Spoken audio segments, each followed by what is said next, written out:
everything is very interesting. Thank you so much.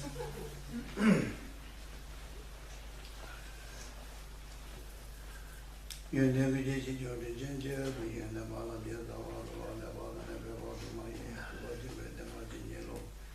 Then she never ever does on the she don't you got the nation on the end, you never don't you want to or you never want you watching yellow. You saw you watching you to share you to give it to what the mother, she was a little too much here and on the nation and the mother, you want the body, then you go to your mother and your mother. Gizoda da ruwa chewa la da do pa dan tenpa chi chi lo wa chewe me ma du nga kun ji po yi le me lo zi be pa so yi ni me ri ne ta be te wa tu nye chi po ji wa chi chi lo nam da sam pa di ye chang pa ye chen da xin ye pa ye chi po ye ten pe sa wa so do ta pa da chu pa ni po chi pa chi chi lo rang ni ye zi do long wa chi chi da ma ju zhuo wa kun jian ten zhuo wa tong ten zhuo wa chewe kun ji we chen zhuo sun zhuo zhuo wa chi chi lo sun zhuo chi jiang zi le na zo la Kumpa mena chanjo mero bale wado ne jose doma la tumba rabe lo ba chi lo lo ba yu la yu wa shi je yang da de lo zhi je ba ye shi ne lo dong sung de zhe ben yu do ju la je wa chi lo tumba la zhan de do ju wa na de wa bu je zo yu do je de de na ju we ju ma ta ba de de la yu do ju wa chi lo de de mu ro nam ye zhe be shi nam da tam je zhong ba song wa la je ma me be ge ba yin ju na so da de de song wa chi je lo de ne ge de ni wo de ni na nam chi ye do de zhe ba ye zhe ye ne zhe zhe le me wa但别说研究我今年了，对咱们那边新年的最近这边中南现在就是咱们也不做这个做这个，希望今年了都做这个工作，研到了嘛呢？这边这些白老农这些，是咱们这边在这多年做这整个工坊就是叫啥些这些这些们都这帮这让那些年在经过底下三年新安没得这个些专门那些了。他现在这嘛也说弄这这种工作，这没这什么工作，这个做这工作有那那嘛一旦不就。ये दामा गुरु रना मेरा लावानी या दाया में सांझे चुना तो ये सुना ला चंजो पादो नहीं जे आता ये ये जीवन दुनिया रोना बिना सांझे रोना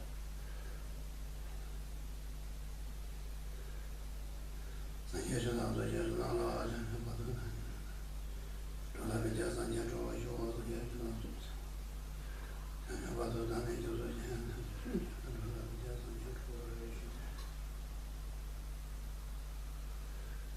Yeah, the gentle was more of a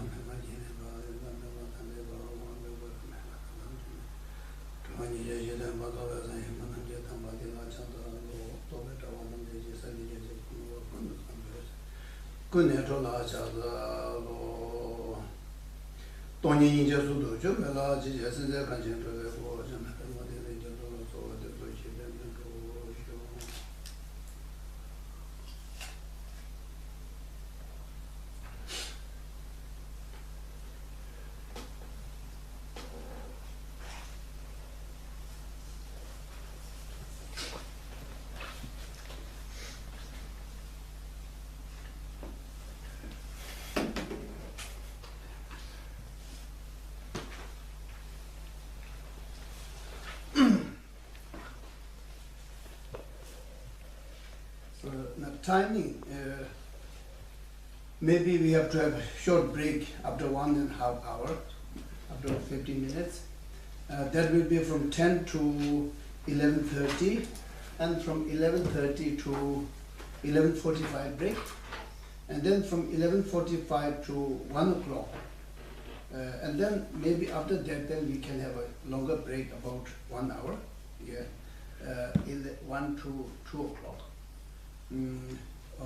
Maybe some sort of like lunch break, and then from 2 to 3:30, third session, and then 3:30 to 3:45 break, and then 3:45 to 5 o'clock. Then the last session, fourth session. Is it? I think this is okay, isn't it? Yeah. Yeah. Yeah. Just okay. There's another important note behind. Don't tell anybody.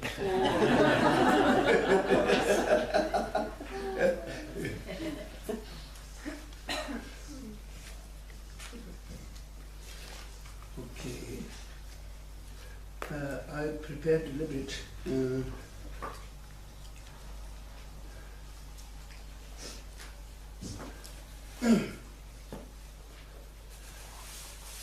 The first session will be a little bit everything, okay, taking something from everywhere, and then for the second session, then we start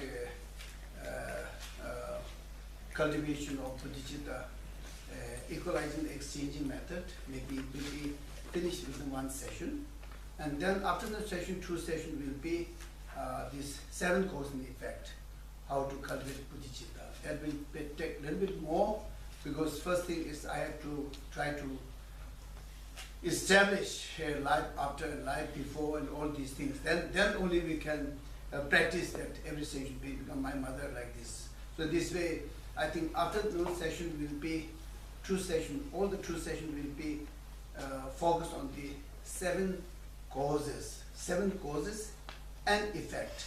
Okay, 7 causes is the cause and the effect will be the Bodhicitta. So this, I think we will divide it this way. And then tomorrow, I can talk it later, not now.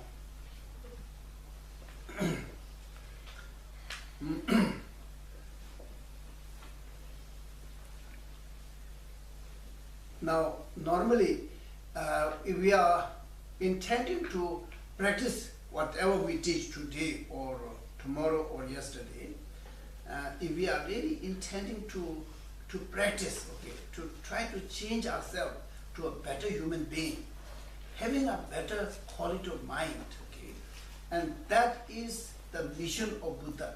That is the mission of Buddha.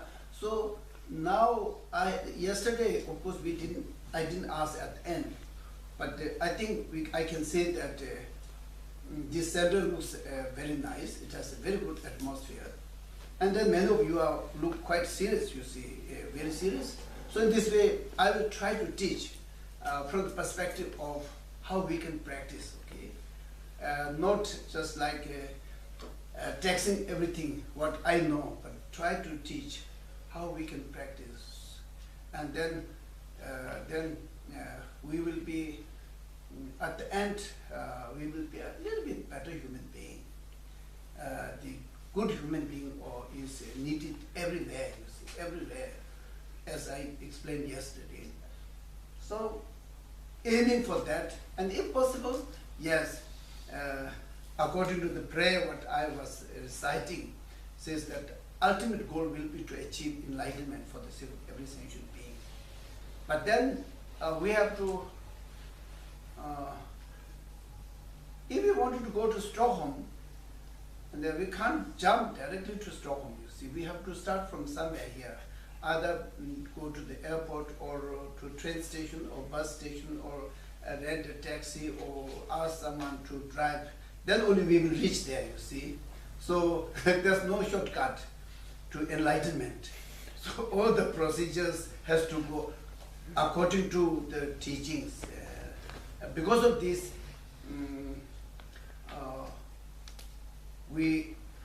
I try to structure in the way which I am reciting. Okay.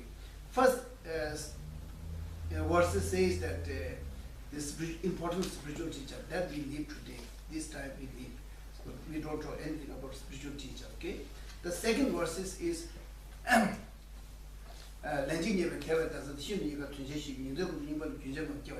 that is what I'm talking today for the first session, and then I talk a little bit more. That is what this teaching by Tsongkhapa says that means to be born as a human being. There are so many different types of sentient beings. Among these sentient beings, to be born as a human being is very rare. And then among the human being, the human being who has the ability and the possibility and the potential to meet Buddha's teaching and practice sincerely, and that rebirth is very, very, very rare and very, very precious.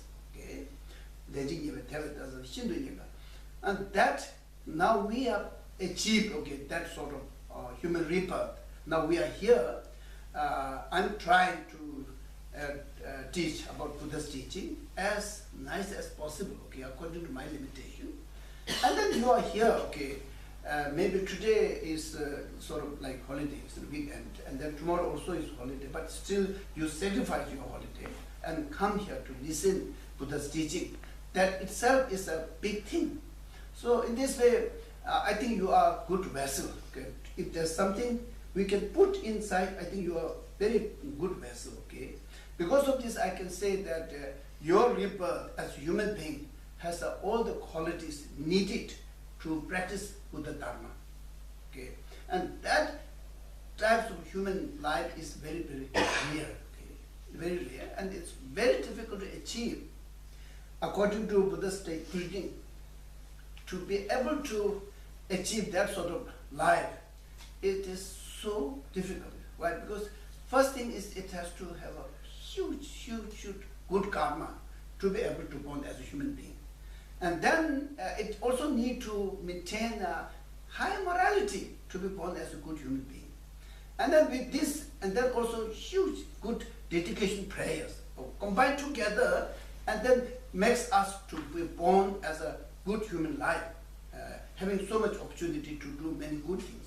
Okay, so because of this, now we all are born as a human being, and among the human beings, we are here to listen to Buddha's teaching, which has been taught to 2,600 years ago, but still, and this teaching is so relevant, you see, so relevant in our day-to-day life, in this modern life, and especially in this turbulent world, you see, so many problems, and Buddha's teaching can help a lot, you see. It is not necessary to be change your faith or religion, but just take whatever is Buddha's taught, based on the truth. Okay, if we take this and practice this, I think it can make a lot of good thing, good impact to the rest of the world. So because of this, we are born as a human being, and then human life is very precious.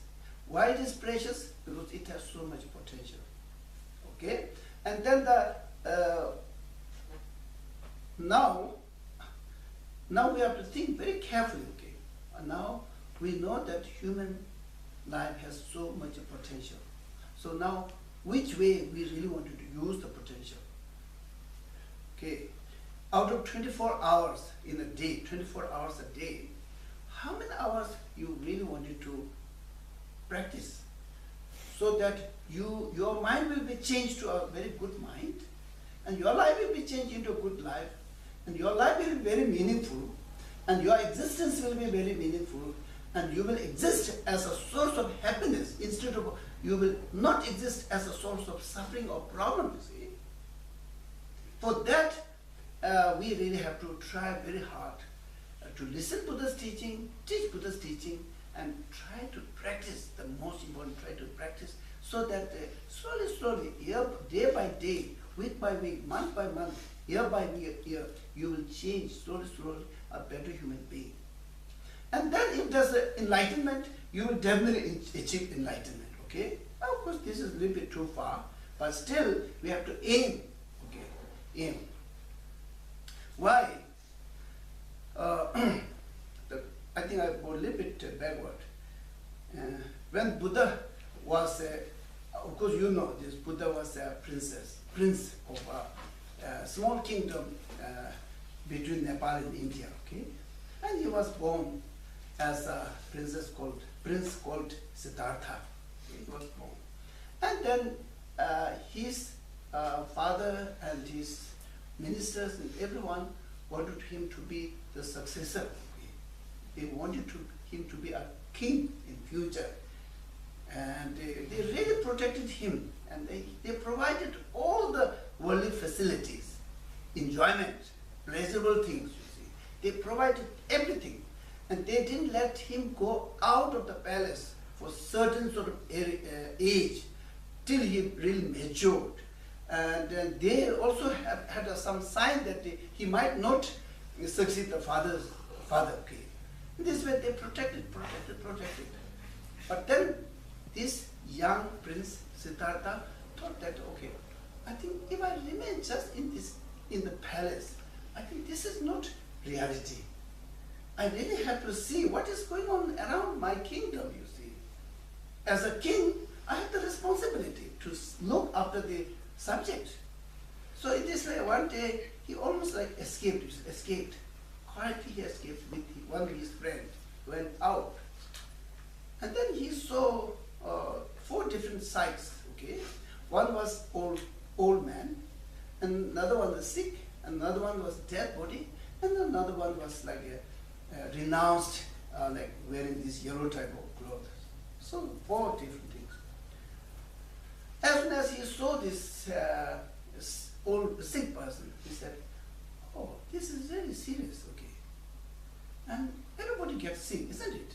"Yes, yes." His friend answered, "Yes, yes, okay." And he said, "Oh, I see.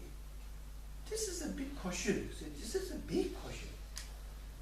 I really need to search answer, you see. I need to search answer." Of course, scientifically, you may say that he has eaten rotten food and oily food because of the hissing, but that is only cause, condition, you see. It's not the main cause. He wanted to search, what is this? How this are coming? This is really serious. As a king, I really have to try to find out the answer, okay? How can this be, you see, where it is rooted? And then he went and he found old man. And he saw all the wrinkles and shaky, unstable feet and everything he saw, and he just checked to this, oh, this is really serious problem. How can we avoid this? And where it is rooted? How come like this, you see? I'm very young. One day I will be like this. Oh, why? Why? The question is why? Why I will become like this? Why this person like this, you see? He would have been a very young, energetic, jumping here and there. Now he's so old. How, okay? Why? There are some superficial answers, you see. Because of age. Then, why? Because of age, why? There are so many factors which are unanswered, you see. And he said, oh, I need to put a lot of effort to find the answer to this question. Why it is like this? And then he saw the death. I see, okay, death. Everybody dies, okay. No one lives forever. Everyone faces death. Again, no one enjoys this old age, sick, death. No one enjoys. And this is a very serious question. And he was thinking, okay, he was just thinking, what is the cause and condition? Where it is coming from? Why it is like this? Is there any way we can be free from this? Yesterday I talked about samsara, okay? How can someone become free from there, okay? What will be the ultimate answer, okay? Answer which is true, okay? Which is true. To be able to tell to everybody, and everybody can rely on it and get the result, you see. And he thought on that. And then he saw the saffron who was wearing like yellow. And then they said, oh, this is person who is renounced. And then from there he got an idea, say that, oh, maybe renunciation is one of the factors which might lead somebody to be free from samsara, okay? And then he decided, I don't want to remain in the palace. He was married, he had a small son, but he said, no, I don't want to remain there, because I have to solve this problem. And this problem is so serious and so bad, and every human being, every sentient being encounter all these problems. And this is a huge thing, so I really have to find out the solution, okay, where it is rooted, how we can remove this, how we can be free from this. Because for this, okay, then he did the meditation. He did meditation, try to find the, not like a superficial answer, okay. He had to take deep painkiller, finished. This is just temporary solution, you see. It's not a permanent solution. He really wanted to find a permanent solution. And then he did meditation and tried to find an answer to this death, old age, and sick, and then birth, okay. 4 factors, okay. And then try to be free from these 4 factors. What do I have to do? Okay. So in this way he tried to find the final answer. And he did, historically, okay, he did meditation about 6 years, okay. But of course, when it goes to a deeper level of Buddhism, then it has another sort of answer. And then he finally he found the answer. Then he said, okay, as soon as he achieved enlightenment, he said,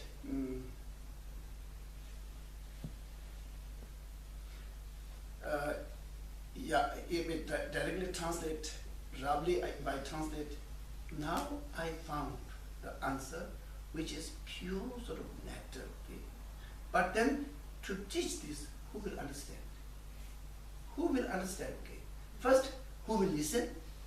Second, who will understand? Third, who will practice?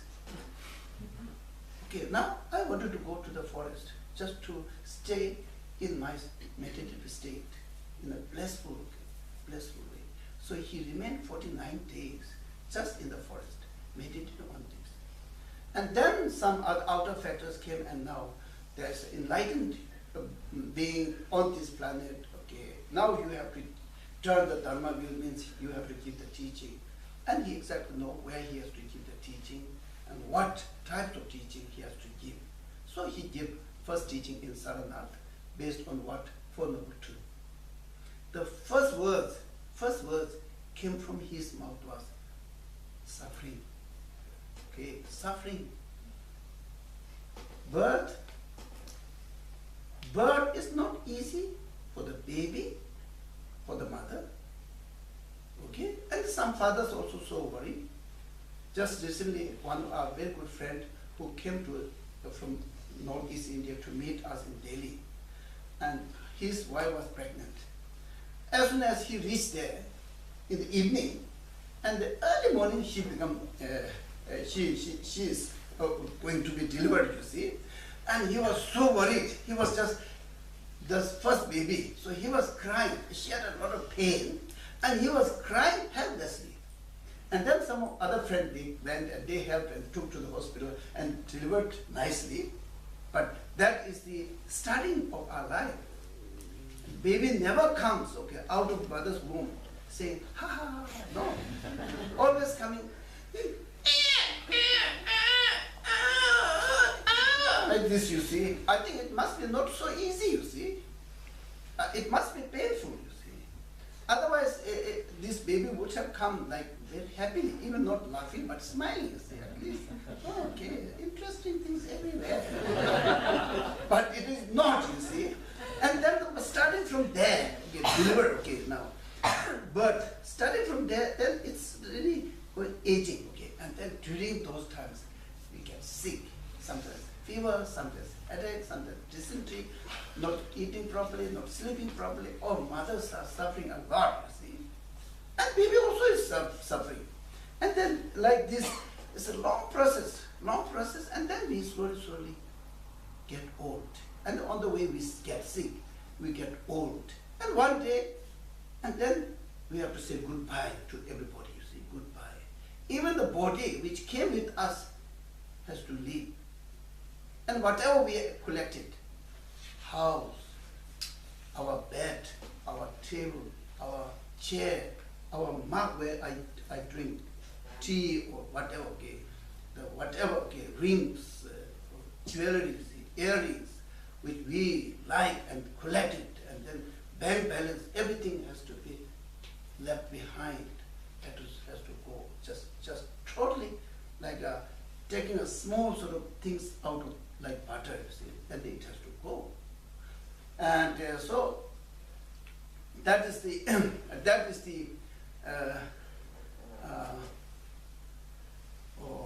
our existence, okay, our existence or our life. So now Buddha taught us that don't remain there, okay, just don't remain, just only this life, don't remain just only for the purpose of this life and only for yourself. And now this is not okay. Buddha teachers taught us. So because of this, now every one of us are grown up, and we are very sensible, and we have quite a lot of life experiences, and now choice is in our hand, okay? Choice is in our hand. Choice is in our hand. Whether we should choose this type, whatever Buddha taught, okay? Whether we choose this path or we just wanted to remain where we are, okay? This is choice, okay? No one is going to force, but it's this big choice, you see. If you really want to be a better and better and better human being, okay, I think the Buddha's teaching is very good. Maybe there are some other teachings also possible, but Buddha's teaching is very good. And if you don't want to change, then it's your choice, you see.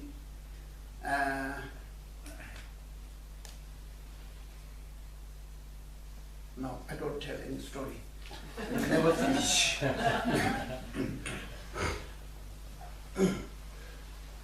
So now, how I connect is that we are born as a human being. We have so much potential. We have so much opportunity. So now, how we are going to use our potential and opportunity, how we are going to use our precious human life in the best way, okay, in the best way. So now just showing, okay, this is one option. And from my side, okay, say this is a really good option. I'm just telling you, okay? But I'm not imposing you that you have to change. I'm not imposing you. But I say, okay, there is this one, this choice, okay? Just try, okay? I also tried. Now I'm 66 years old, and I tried all my life. And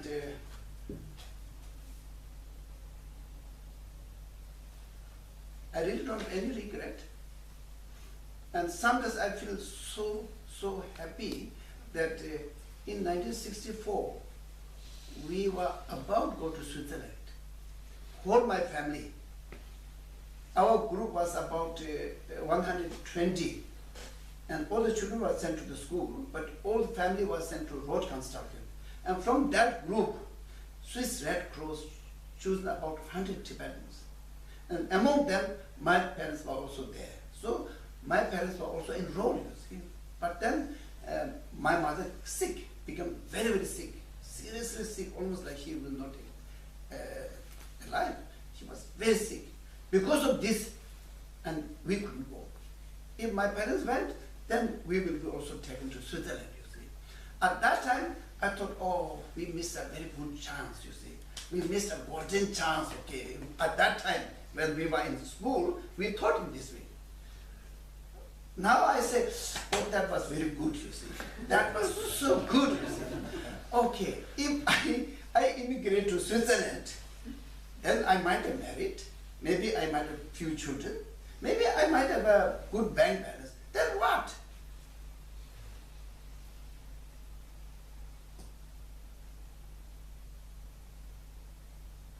This is so important, you see. Then I feel like, oh, it was so good. Really, it was a really, because of my karma, or I don't know, but my family was not included because of my mother was sick.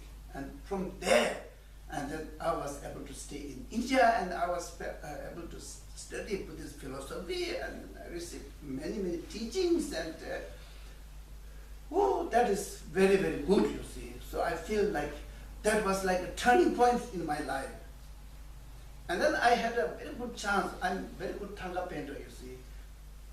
I practiced like 8 years Thanga painting. And my Thanga painting teacher, very rich, and one of the best Thanga painting teacher in Tibetan community. And he wanted me to be his successor.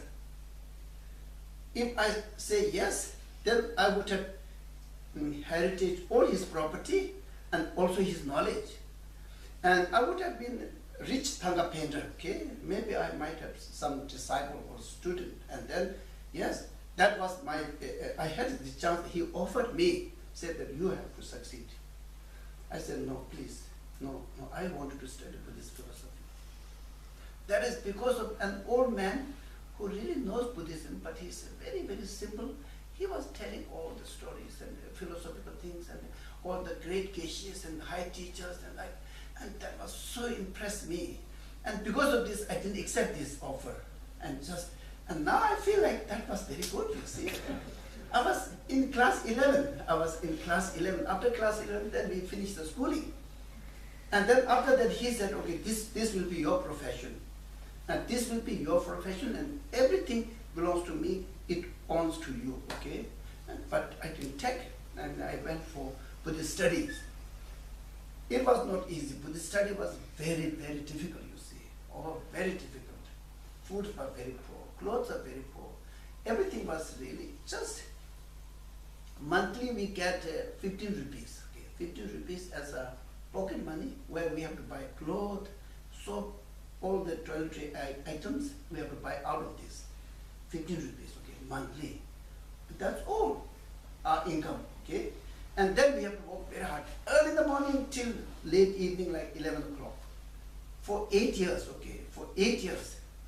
And now I feel like that was good, okay? And so that was my choice, okay? I made that choice. And now I feel like I don't have any regret. And I think I feel quite happy. Maybe not the happiest person, but I think I'm quite happy. And then whatever I have, I can use, you see, anywhere. If I have some money in my purse, I'm free, you see, I'm free. I don't have any obligation, you see. And my family are not expensive. My mother is not expensive. It just get a bread, it's fine. So in this way, what I was saying was that we have to make the choice. Yeah, we have to make the choice. And so that our life will be spent in such a meaningful way that at the end, we will have no regret. No regret, no wastage, okay? And we should not exist as a producing garbage. I feel very afraid, you see. Sometimes we are there to produce a lot of garbage, you see. Everything coming out of us is all not so clean, not so, all smelly and all these things, okay. We are like producing so much garbage, you see. So we have to survive meaningful way because being born as a human life has all the potential. And of course, still I'm not saying that I practice a lot. I'm not saying. I'm still practicing, try to practice. I'm just on the way, very far from enlightenment, but just on the way I'm trying. And that makes a lot of meaning. And also there's a possibility of helping so many poor people. And so this is the choice. So now to build confidence within yourself. Is this possible? Everybody, okay? When I saw my teacher, okay, one of the teacher, I think the end this side, the teacher who has photo with his holiness, and his name is Dorje, okay? One of his teacher, we also have common teachers. One of his teacher, who is called Nima,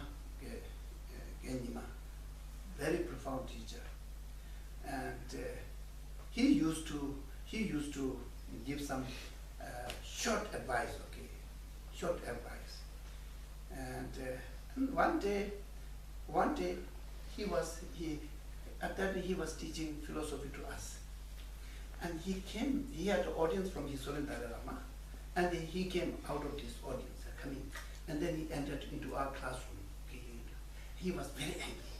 So he was saying like, yeah, Dalai Lama is very bossy. Dalai Lama is very bossy. He was very angry. Then we were so excited. We were so excited. What did he say to him? You see, this old monk is a very, very profound spiritual teacher. And Dalai Lama is also a very profound spiritual teacher. What happened between them? You see, we were so curious. We were listening. He was just not telling us, just not teaching, not telling. He was very bossy. Dalai Lama is very bossy. Because he can see the people if he lift his eye like this, and if this tired, then he could do like this. Then he can see. This he can't see. He can't see. So he was saying, Dalai Lama is very bossy. Then it took like more than like 15, 20 minutes just to get the answer. You see. What happened? What happened? What would have happened between them? You see. And normally, okay, he prays his Solen Dalai Lama like anything, you see. On that day, he was totally changed. So what would have happened? We were so waiting. And finally, he said, I'm not allowed to die, he said. That was the answer. His Holiness asked him, don't die. he received some of the teachings. He specified this teaching I need to receive from you. So I'm very busy. So please don't pass away. And his schedule was disturbed, you see. He might have scheduled to die a little bit earlier, you see, a little bit earlier. But then because of His Holiness, his schedule was disturbed. I say,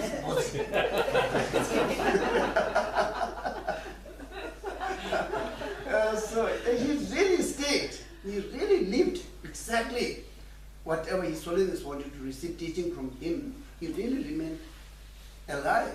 And as soon as finished, then he passed away. So these types of teachers, they have so much choice, you see, much more choice. Much more choice. Now, death is no problem for them. If someone says don't die, they will be angry, you see.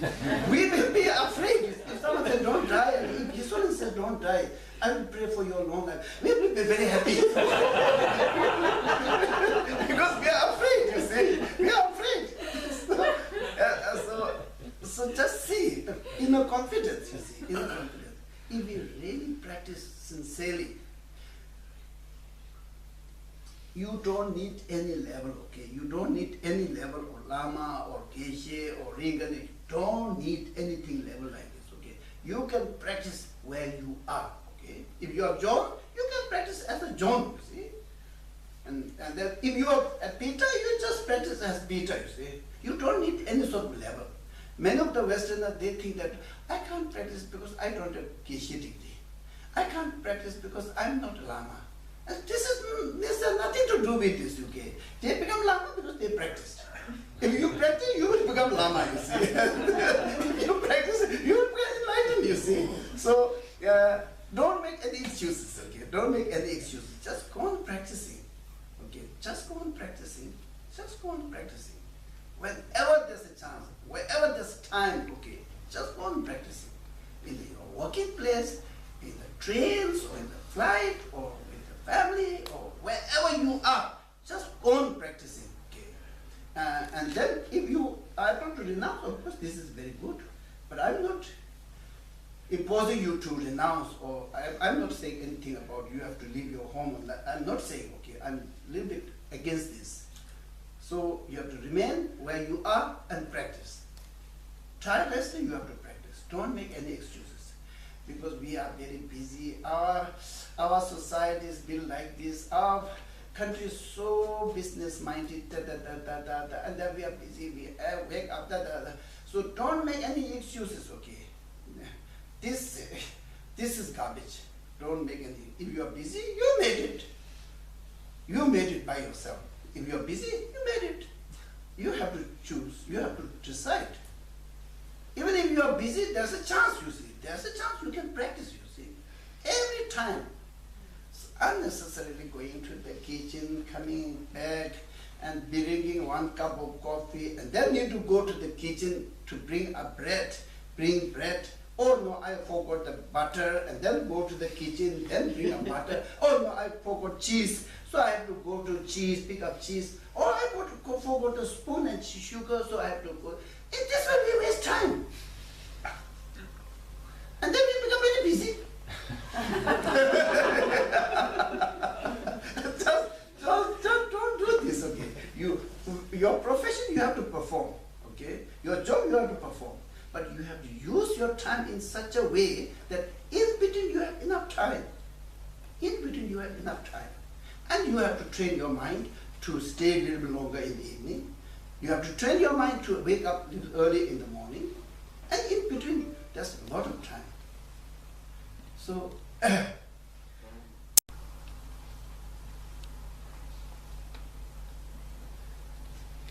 I think enough. Now life is changing, okay? Life is changing. It's not waiting. So, even you are sleeping in a very cozy bed, still it's changing, life is changing, okay, changing. Towards where? Going towards ending. Towards going, okay, every moment, okay, every second, every minute, every hour, we are going towards the death, okay? And now 66 years and 6 months, and then soon it will be 66 years and 7 months, and then it will reducing, you see, always always minus, minus, minus. There's no addition. Even we eat very healthy food, okay, go to the best doctor to medical checkup, it might help a little bit, but it will never prolong permanently. So that is the reality. So because of this, often we have to remember that, yes, one day I have to die. And life is not permanent. And the death will definitely come, definitely, okay. And what will be the best for after death? And then to practice Dharma is the best, you see. Those teachers who are saying, oh, if someone asks me, don't die, those teachers are so confident to go to the next life. No problem, you see. Just changing like a cloth.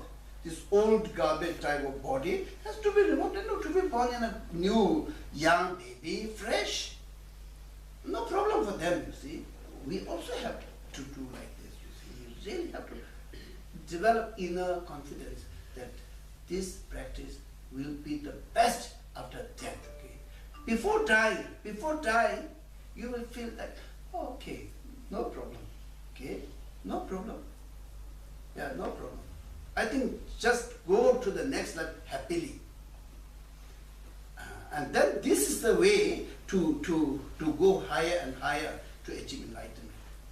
For that, again, we need to use our precious human life in the best way, in the most meaningful way. So now why I'm talking this, we are supposed to practice, to cultivate Bodhicitta, okay? And then Buddhas were thinking, Keva Tumara won't have a Tuana Pema sick means Buddha thought.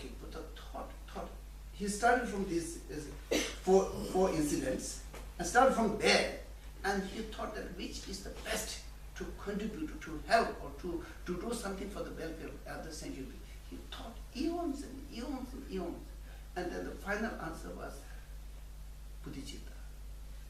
Okay, Bodhicitta is the best help, best support, okay, best medicine he can give to the every sentient being. So we are, after this session, we are going to talk about Bodhicitta, you see. So, and then Bodhicitta is very good, but do we have opportunity? Can we do? So now I'm just trying to create that we have the opportunity, we have the possibility. It's totally up to us how we have to decide. If we waste time taking coffee, okay, this is one way of spending your time. If you waste your time going to the kitchen again, I think many of people, they go to the kitchen a lot. So,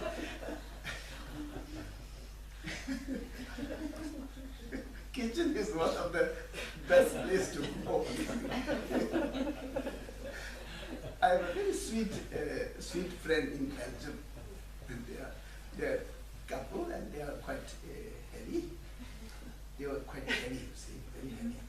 And then they came to me and said that, will you kindly give me some advice to make a little bit thinner, okay? And then I asked, first question I asked was, how often you go to kitchen? Oh, they said, yes, you go very often to the kitchen. But then there's a small problem. There's a small problem. That is, the kitchen is very small, and they are very thick. Both of them are very thick. So they have to go, one has to go inside, especially near to this fridge. Yeah. So they have edges together. And then they said, oh, we are not so good in making decisions. What decision did you make? We always try to discuss together and say, no, we will not eat so much, you see. We will not eat so much. But then, he said, in the night, one goes to the toilet, and then goes to the toilet, and on the way there's kitchen. And they go to the toilet, come back, and then they go to the kitchen, open the fridge, and then they eat something, and then slowly they go to the bed, okay? As if she didn't eat anything. And then her husband said, it smells some cheese. Did you eat cheese? No, I didn't eat. No, you eat cheese. I can see over the bed. So I think kitchen is very important. But then I told them that if you decided not to eat so much, not to eat so much, and that is not, you see, or no, and no has to be no, you see. If change no into yes, yes into no, then how can we achieve? If you say that I don't want to go to the kitchen very often, because then it makes me eat, everything's there, you see, so I don't want to go. As soon as I need lunch, I will go there, prepare, and then eat, and then finish, you see. Like, so we have to make decision which gives a training to us, you see. And now they are coming next year in April. They are coming next year in April. We are going to meet in January. Now they are waiting. Oh, we wanted to meet you, and so we made a progress. Okay, they are saying we made a progress. Okay, I'm not sure. Their attraction to the kitchen is so high, almost like achieving enlightenment. So, not sure. So in this way we waste time. Okay, we have to be very clear. We have to be very clear. Yeah, unnecessary talking.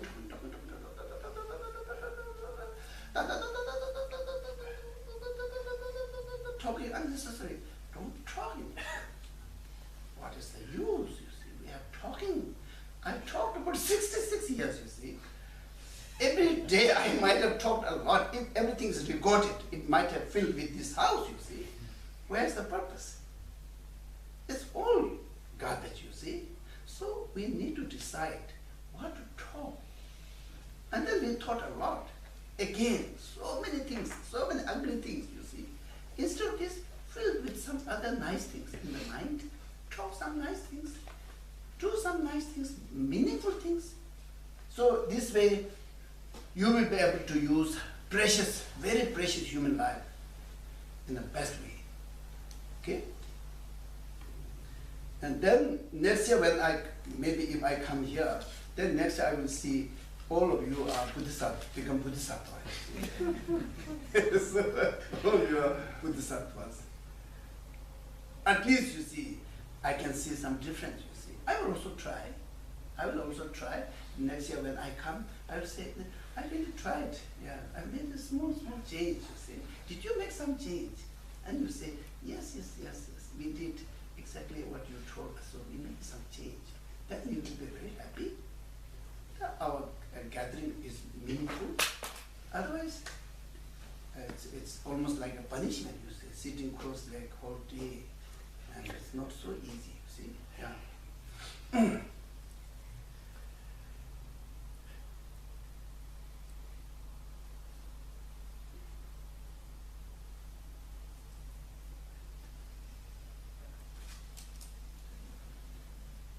Where's the time? Okay, still we have time.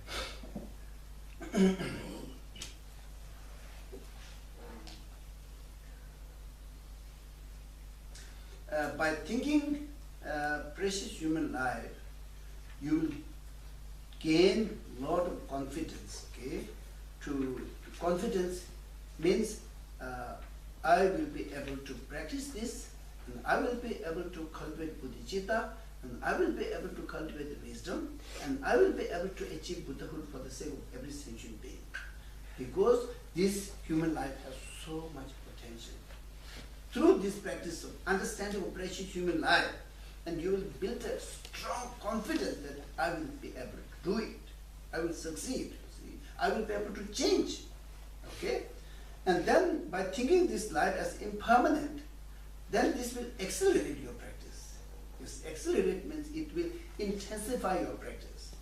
If you practice in a day, like 2 hours, by thinking that life is impermanent, death might come at any time. Maybe it will come tomorrow, day after tomorrow. So I have to be hurry up, okay. I have to do practice as soon as possible, okay. Because death is definite, and when it will come, we don't know. Life is impermanent, you see. Impermanent, changing every time. So I really have to fast to practice. It accelerates the practice.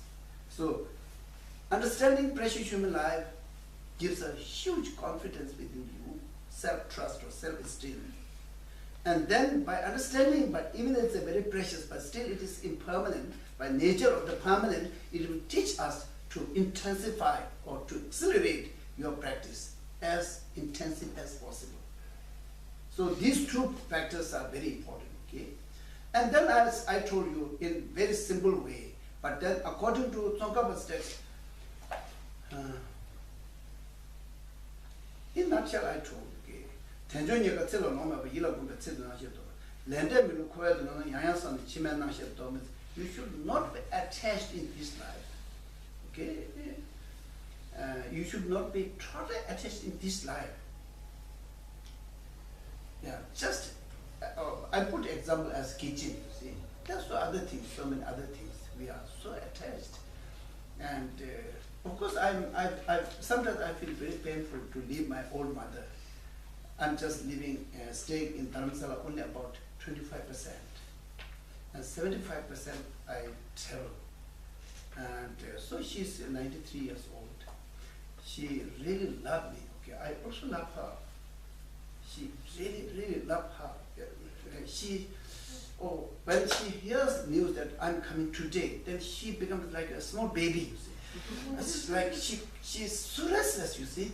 And she's, when I make a phone call, I'm coming tomorrow morning.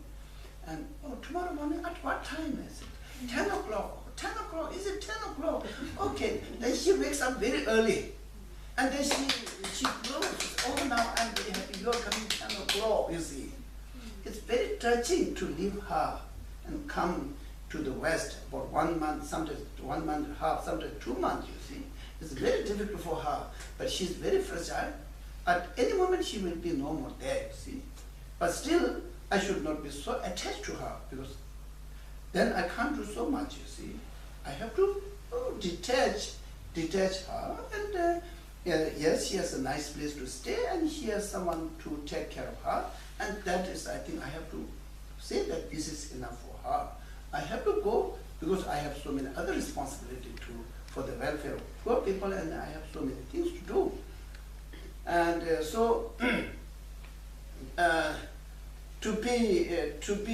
to make yourself accessible to the Buddhism is not so easy. Okay, to make yourself totally accessible. You see, so many funny things we are doing. You see, so many. Yes, so we have to cut some of the sting. You see, some of the sting we have to cut. Okay, now this is finished. I have done. Now enough. Okay, enough. So now this is my top priority, because I have to go to the next life, and for that I have to make sure that next life will be very good, and next life will be very good for myself, and next life will be very, very useful for every sentient being. That is big thing. That is a big thing. So I have to cut some of the sting. So this way, try not to be so attached to your family.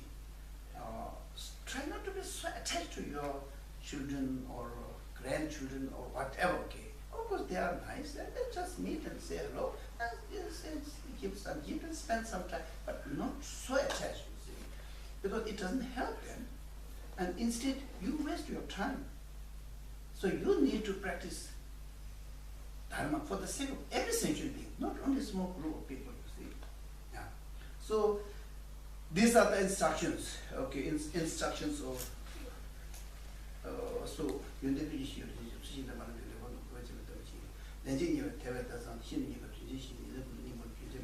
day and night, he said, day and night you have to strive very hard. Day and night you have to work very hard to practice Buddha Dharma. Not Buddha Dharma, practice compassion, practice loving kindness, practice Bodhicitta, okay? Which is very useful to everybody. Very useful to everybody. Okay? Yinzen means day and night practice.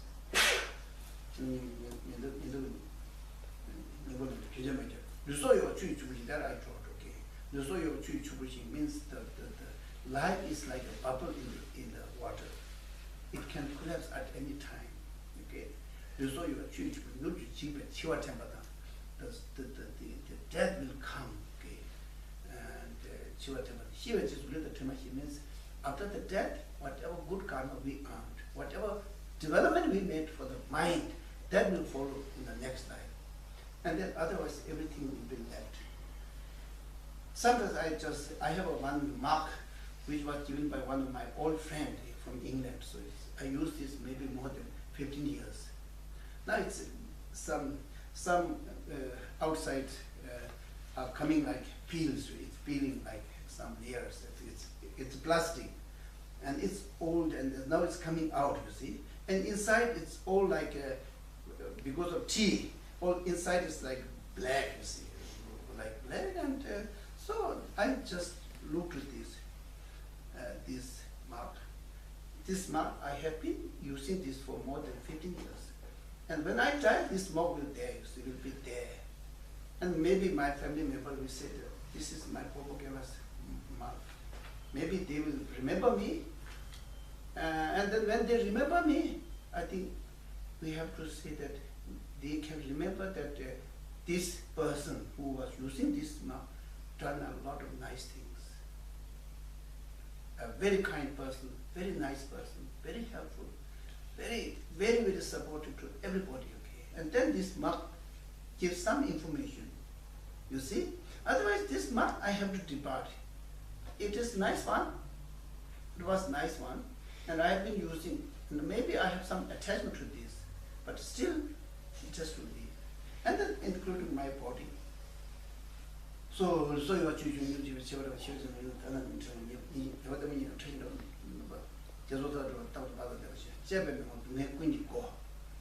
whatever we use, whatever we indulge, whatever we listen, okay, these all are almost like a source of suffering, you see. Yesterday we talked about the sensorial happiness, you see. Sensorial happiness, like relate with the food, relate with the music, and so many things, and Buddha's name, Shakya Muni, okay, Muni, okay, that's Muni, okay. Muni means able, A-B-L-E, able, okay, means, Muni Muni Mahamuni Soha means able, great able. I like to be like you, okay? So that means the Buddha has the ability to control the sensorial things. He's not if he sees a very beautiful woman, he will not go there, you see. He's ugly women and beautiful men, he has no difference, you see, because he removed the attachment. You see? And then it's just food, anything, okay, anything. He's totally controlled. Beautiful music, he will not attach to this. I like to have this, not like this. He has totally under control, you see. Because of this, his name is Abel, okay? We are quite attached to beautiful things, you see. And I don't know, in Sweden, I don't know, the brands, you see, brands. So many young people enjoy the brand, you see. And Adidas or Pema or Reebok has went down, otherwise Reebok or whatever. There are some other brands, you see, so they really feel very, very, very, very important by having this, okay? It's all because of attachment, you see. So try not to attach so much, you see. All this sensorial happiness are just totally temporary, you see. Just delicious food. And when it's inside the mouth, it's like garbage, you see. Delicious food is, in the plate it looks nice. As soon as it will go into the mouth and then chew something, then if you take out, no. so, and then if I take, like, do you like to have this? No, I do not have this. So, and then just only for the eye, you see. Japanese foods are more for the eye than for the stomach. I say they just so decorated, and we are using so much of our energy, time, money, everything. Oh, this really. So in this way, try to what? Try to control yourself. Try to control yourself, and clothes. Okay. In America, I went to an old lady, invited for dinner. I went, and I saw her clothes, okay, almost like from there to here. hanging. So many, okay, I can say hundreds of trousers, and hundreds of short, hundreds of blouse, and like this, you see, still buying. She is, I think, 90. Right? And shoes are so many, like grab 10 shoes, grab 10 shoes, grab many, you see, many. Still buying, still not happy, wearing like really latest sort of trouser, really tight, and then wearing this bag which used by young people. And still so confused, you see, so attached. Okay, we should not be like this. Okay, there are so many other meaningful things we can do. Bodhicitta, okay, Bodhicitta, Bodhicitta, Bodhicitta. Bodhicitta. There's no other important than Bodhicitta. If the Bodhicitta grows in us, then the real happiness really started, you see. Real happiness started, you see. As one of the great teachers called Kundalama Rinpoche, he says that Kunji Shenye Duna Chansen, Kunji Tumba Duna Chansen, Kunji Lode Duna Chansen, Kunji when the Tumba Duna Chansen means if you wanted to be a good teacher, you need Bodhicitta. If you really wanted to be a very, very good teacher, you really need Bodhicitta. If you really want to be a trustworthy person by everybody, you need Bodhicitta. Okay? If you need many, many friends, you need Bodhicitta, he says. Okay? And the most tragic thing is today, we need a person to whom we can 100% trust. It's so difficult to find, isn't it? So, to have, to make yourself a trustworthy person by anybody, trustworthy person, you need Bodhicitta. Okay, so in this way, there's no other important thing than Bodhicitta. Okay, lunch is important, but okay, just give a lunch. Okay, just give lunch. Say goodbye. Finished. Okay, don't say lunch and what we have and that. Oh, and that. Lunch is okay, that hotel is very good, it has a very good menu, and and then lunch, and then where we go, and what we will eat, and at what time, so many. Woo! So, try. Bodhicitta is very important. Before we give teaching about Bodhicitta, we are trying to motivate that you will really try to cultivate Bodhicitta. Of course, there are many, many steps. Okay, it has to go stepwise. And first, we are dealing with the exchanging and equalizing and exchanging method. And it has also quite a lot of practical instructions. But then, motivation is really important. I really wanted to cultivate Bodhicitta. Okay, starting from there, if possible, next year I will be able to cultivate Bodhicitta. If not, okay, second year, third year, okay. Till I die, I will definitely cultivate Bodhicitta. Once you have Bodhicitta, okay, then whatever you do, it becomes totally within the Buddha Dharma. It's so important, you see. Because of this, I'm telling about the motivation. Because Bodhicitta is so important. It is not everyone's cup of tea. So we really need to have a strong, pure, and practical motivation that I really wanted to cultivate Bodhicitta. Okay.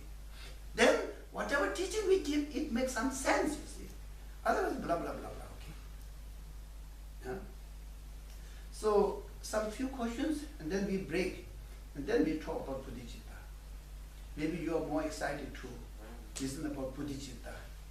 And I'm talking so many things unrelated.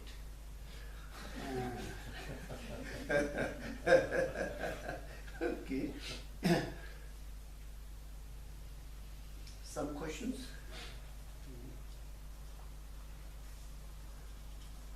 Very easy, isn't it? I was thinking about this renunciation. Yeah. I heard many of the great masters, they had suffered a lot, it seems like. Yeah. A very hard life and conditions.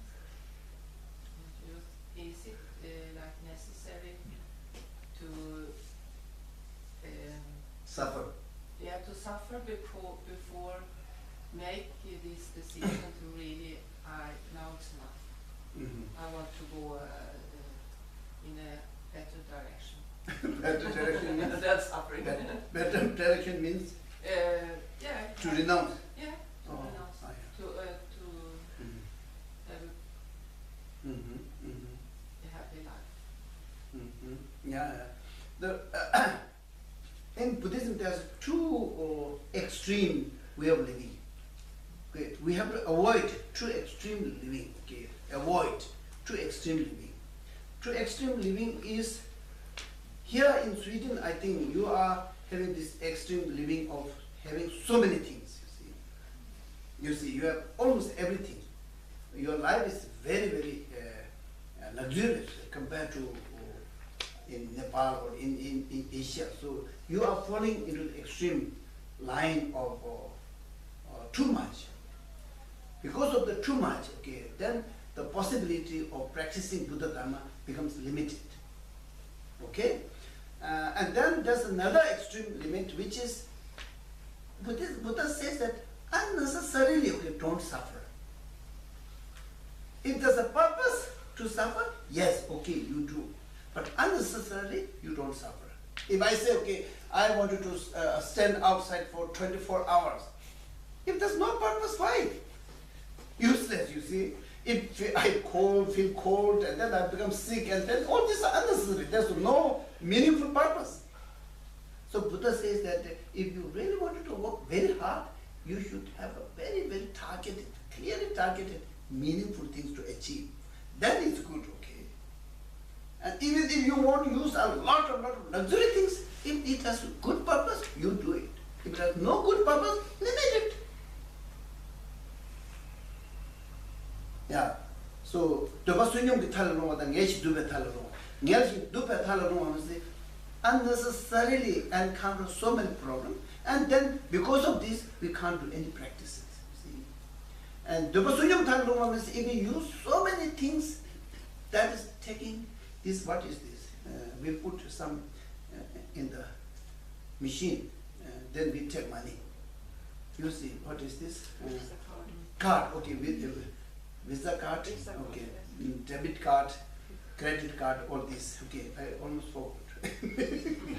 You see, so they put this, okay. If you become very, very luxurious, okay, you wear so many nice things, wear a lot of lot of many things, and eat all this, you're using your debit card, you see. And then the money in the debit card will be less and less, you see. You see, and because your bank balance, whatever good karma you earn in your previous life, and that is your bank balance, you see. More you use, it will reduce. And one day, if you just go on using, and then your good karma will be exhausted, you see. So, you have to be very careful. You should not use lavishly, okay? You should be very, very careful that whatever good balance I have, I really wanted to use in the best way. So that this will be beneficial for not only for myself, for many other people. You see?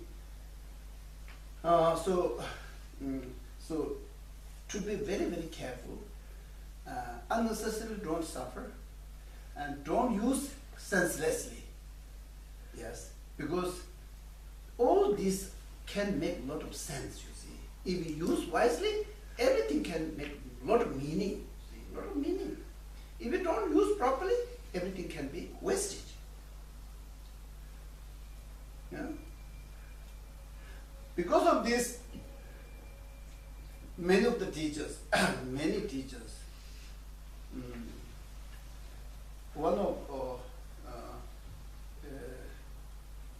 I can say he's my teacher also, and who traveled a lot in the West.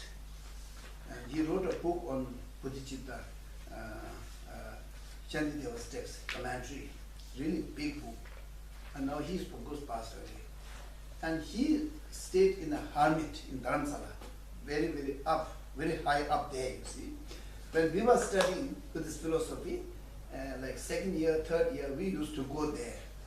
And then he talks about how to study and how to work hard, and it's very important to study Buddhist philosophy. He gives a very good instruction, and then he gives a very good tea, and then he gives a nice handmade bread, and so we go there. And he spent in that sort of semi-cave for, when we met last time, he spent 29 years there, 29 years there, he stayed there. And his hut, which is built with stone, inside, just nothing, you see, just nothing, just simple things like he can make a bread, he can make a tea, nothing more, you see, no fridge, nothing. He just remained there, practicing. And I asked, how did you enjoy this hut? I asked this question to him, which is very courageous, me, you see. Normally we can't ask like this, he's a very high spiritual teacher. I asked this. He said, I never ever felt any sort of unhappiness. Even one day I've never felt unhappiness in this semi-heart.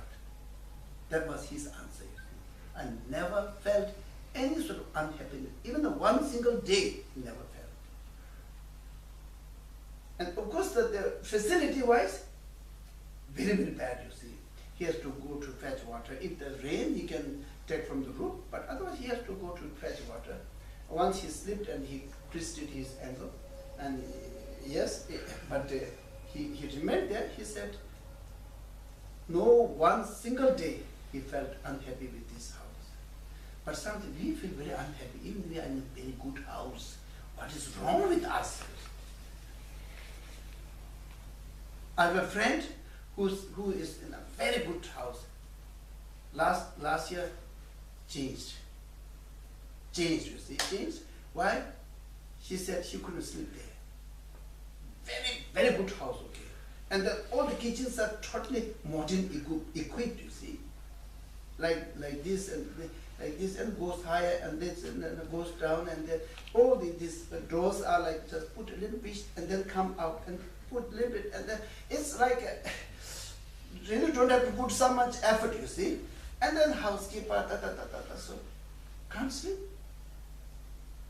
That teacher slept in a very poor quality, like the winds are coming, okay, hut, stone-built hut, spent 29 days, 29 years, never felt unhappiness even a single day, he said. He never tell lie, you see. So this is, we are thinking that whatever more, whatever better house, better car, better food, we think that this makes us happy. So this is not, okay, this is definitely not.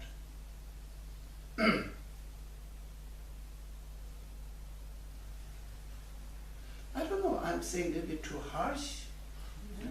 Yeah, because just see, okay, and one of my teachers who is, when I received teaching, he was 81 years old. Very thin, and his eyeglass goes here with a string, okay, and this string is full of dust. And his trousers never washed, you see. And he's just sitting like this, meditating. Early morning, 5 o'clock, he goes to Bodhicitta temple, and then around 8 o'clock he comes back and he has breakfast, tea and bread, and then he's meditating. And he read a lot of scriptures. And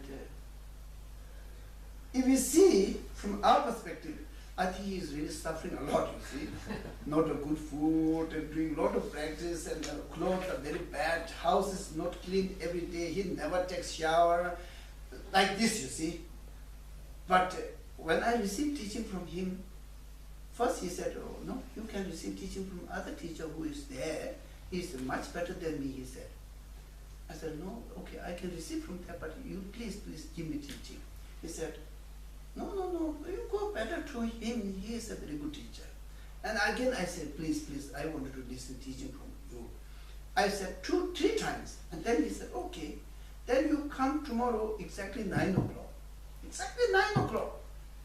And I will finish teaching at 12 o'clock. Just see, he don't want to waste time, you see. And then I went there just exactly at 9 o'clock. And then he just started teaching. Without any scripture. He really finished exactly at 12 o'clock. And he said, okay, now you go to that restaurant, have a tukpa. Tukpa is no soup. Have tukpa, and then you go to that monastery, there is an explanation in this text written by a great teacher, okay, there. And you read this and they will give you tea and then you come back and take lunch, dinner there, and then again you have to think in the evening. He planned all day, you see. Just planned all my day. Okay. And it was like, when I come back, it was like 11 o'clock in the night, you see. And these people are, oh, if we ask some questions, this like, answers are coming like from the ocean, you see. Very thin, very, very weak, like, yes, really, very, very weak, but minds are so sharp. And then during that time he said, okay, now I can't read all my scripture. You just help me to make catalog. And then I helped to make catalog, everything. Put it on the table, wrapped table, and then he sold all his belongings, like small tablecloth and tablecloth and all this he sold, okay, like 10 rupees or 5 rupees, whatever they give, they sold, and money is donated. And then he came back to Dharamsala, and because he was planning to die, he planned, and he said, if you want to take some text, you can take. And I said, no, I can't take like this. Please, will you kindly give me some, give me, okay? And he gave me Bodhisattva's way of life, and then learn to the path enlightenment by Adisha. These two he gave me, okay? And then during that summer he came to Dharamsala, and then as soon as he reached there, after 2-3 days he passed away. And we went there, he was sitting like this, almost like he is alive. I saw that he is much more shining than he was alive. Just so much freedom, you see, so much freedom that no regret, nothing, no shouting, no nothing, okay, just so calm and just passed away. Planned that I can't read books. He's saying that he's going to die, but I didn't understand, you see. And he was giving teaching on impermanence. He was giving teaching, life is impermanent, and I will be no more there. So he was teaching all these things, you see. But he knows that he is going to die. So like these practices, these are like practical examples that it really makes difference in ourselves if we really try. Okay. Are you going to ask some question? One question? Yes. Two. Do they together? No, don't put together, only one question. Okay. Human right is very important. Okay, you can answer. I'm thinking of this Bodhicitta. Yeah. It is.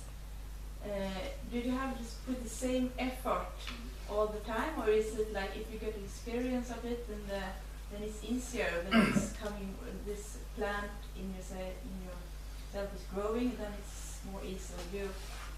And the second question was like, can you really lose it? Oh. Can you lose this? Yeah. Not on the street. Okay.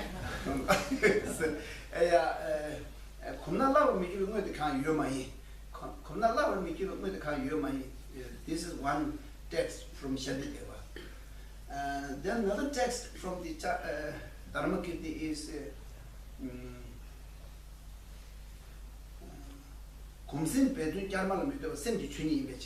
means mind, the training of the mind is not like giving training to the body. It's completely different, you see. If we train body, it will go certain level, you see, certain level, and when it reaches to like 60, 70, then it will not grow, you see. Okay, so certain sort of age, like say 30, maybe grow a little bit. And even if you do so much sort of difference, you see, it declines. So then here says, mind is not like this. Mind, if we train mind, then we don't need to try again from the beginning. It will train. We train this, and then it will train by itself. It will grow. And easier. You see, this is the tendency of nature of the mind. You see. you don't have any problem with the ABCD, isn't it? No, no problem. Because you're trained to memorize this through your mind. So now you don't have to give training. Again, I have to teach ABCD. No. In the same way, okay, this is a little bit easy example, but it's same. If you just train your mind, it goes. And then all the problem becomes easier and easier. As I was giving talk in the free house, always like this. The problems, if we give training to the mind, the problem becomes such a flexible, you see. It's almost like a cotton, you see, cotton. It's just, we can make any types of things, you see, like you see. So, yes, mind training is very reliable. And physical training, not reliable. More old, and it will collapse, you see. And you will, even you are expert, you will never be able to do even a single sort of exercise when you get old. But mind remains very clear. As I told you, my teacher is 81 years old. One teacher now still is alive, 94. Last year I met, when I went to receive teaching, I met him. Oh, very clear, you see. And he was, I think he has a plan to say something to me. Actually, he wanted to build a small statue, okay? He wanted to build a small statue, not small, quite a big statue.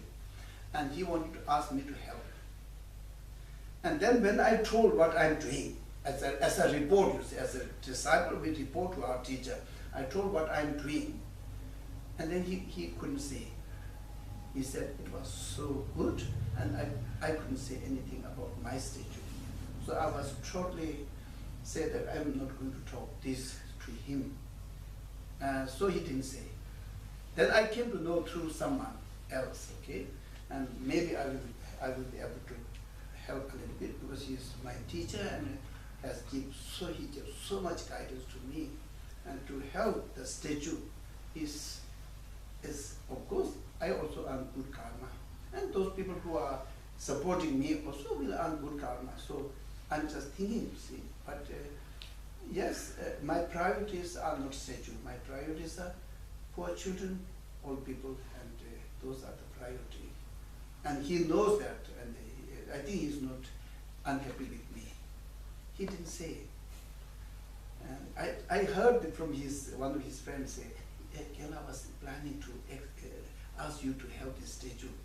But then when you told all the activities you do, then he couldn't say, you see, he couldn't say. So, yeah, very clear, very, very clear, oh, very clear. Counting everything, like in the text we have so many countings, you see, like 12 and 18 and 13 and 21 and then 108 and then 72 and all many. No problem, you see, this mind is trained. Mind is trained. So once the mind is trained, the mind will not get old. Mind will not get old. Even body get old, but mind will not get old. Yes. If you don't train, then mind will get old. We see so many people losing memory, you see. When they started like age 80, 79, 80, 90, then they start losing the memory, isn't it? So many people I saw, so many in the old people's home, there are so many people who really, sometimes they don't remember their name also. Because they didn't give any training. Just today, class, tomorrow, watch, and then just jumping on what information, you see. And they read newspaper are read to forget. Read today, forget tomorrow. Read tomorrow, forget day after tomorrow. It's like this, you see. And the training is to forget. Yeah, and because of this, and it doesn't remain very long. Yeah. Good answer or bad answer? Oh. Very demanding listener. Oh, I see. Okay. Capsicums. I see. I think I did my best. Okay. To break, I think